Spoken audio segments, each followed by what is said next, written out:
business where people comment on what we say publicly. Again, this is why I think you and I differ on our angle with regard to, for example, Candace Owens. I think that what Candace Owens is doing right now is evil.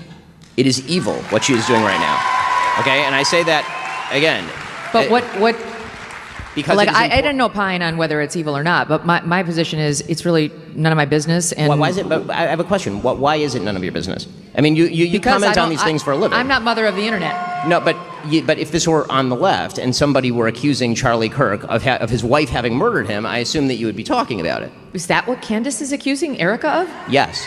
Of murdering her own husband? She's accusing TPUSA insiders and other members of the right wing, including Seth Dillon, of being involved in the murder of Charlie Kirk. Yes. It's just, I don't even know how to respond to it because it just never happened. It's so crazy. He's not even anywhere near what's happened. Anybody who's watched this show, I actually was getting flack from my audience for not covering Erica's past or speaking about her parents. I said she gave one of the most consequential speeches, and I have focused my investigation on Turning Point USA and why they're telling certain lies. Seth Dillon, I told the truth that Seth Dillon lied about the Hamptons meeting and that he was pressuring Charlie about the topic of Israel. I never once accused Seth Dillon of murdering Charlie Kirk.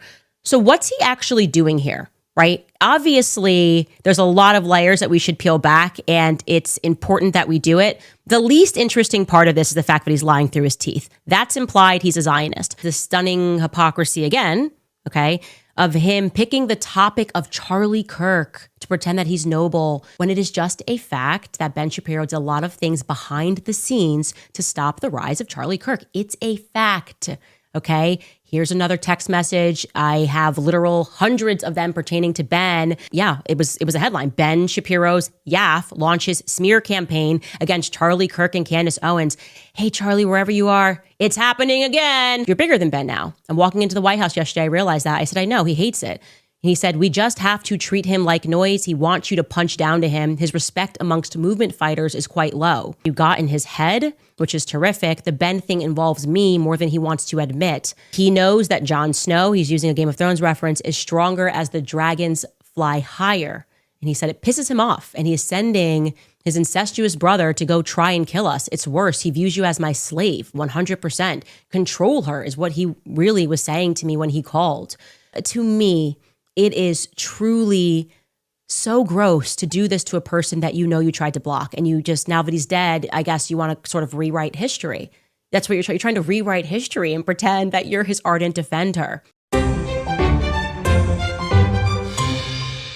It's so fun to see the conservatives at each other's neck.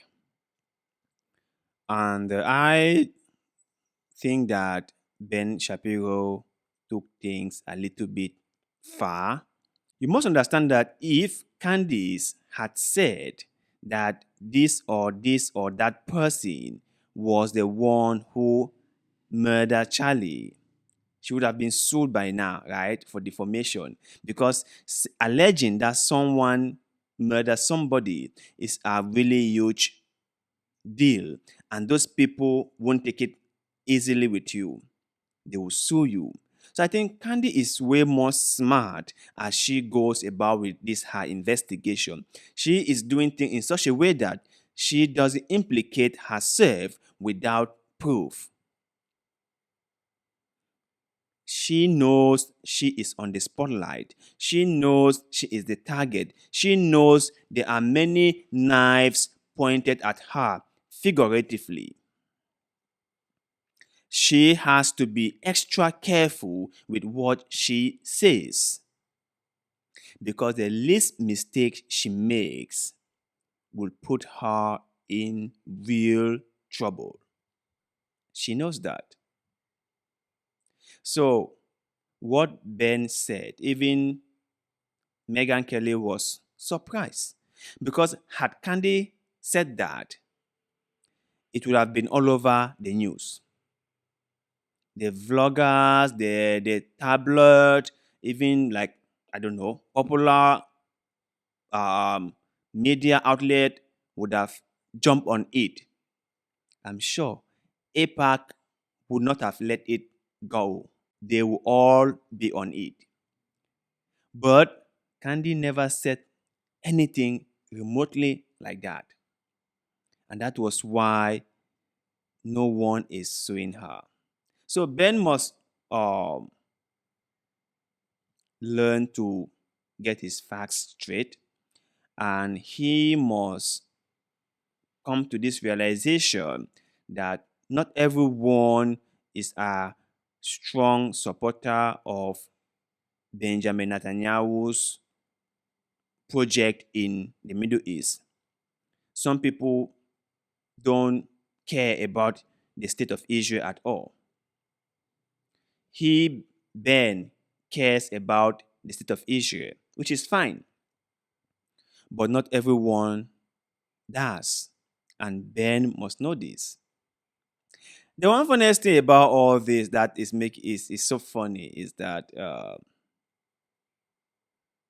I think that canceling or censorship is never a good thing. It's never a good thing, because the more you try to censor people, the more they just keep on saying what they want to say. People who are pushed to the wall will fight back. It's but a human thing. So the only way you stop people from fighting back is not to push them to the wall. Just let them speak.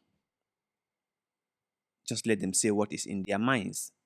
And secondly, I love the way Candy had text messages on conversation they had with Charlie about Ben. I personally, I have this one small principle that I try to uphold. If I discuss something with somebody in private, I hate seeing it in public. If I discuss something with you in private, I would love it to be private. I wouldn't like it if our private conversations are made public. That's just me. So what Candice is doing here, in my own opinion, really doesn't do any good. But then again, like I said before, she is a very smart person. She has the right to do whatever she thinks is good for her. If she thinks that sharing her private conversation with Charlie before he passed away would do some good, then fine, let her continue. Last thing before I go, let me ask this question, right? Why do conservatives love saying someone is evil or something is evil? I mean, even Candice love saying this. Why? Can't they just say it's wrong, it's bad? Must it always be religious? Because remember, the word evil is from the Bible, right? So why would they always say that is evil, that is evil, that is evil? I don't know. Maybe you guys might help clarify me on this particular thing. Why do conservatives always like to use evil when talking about something? Is there a force in the word evil? Or when that word evil is being used, does it just change the whole conversation? Please share your thought with us below. I would love to hear your opinions about this.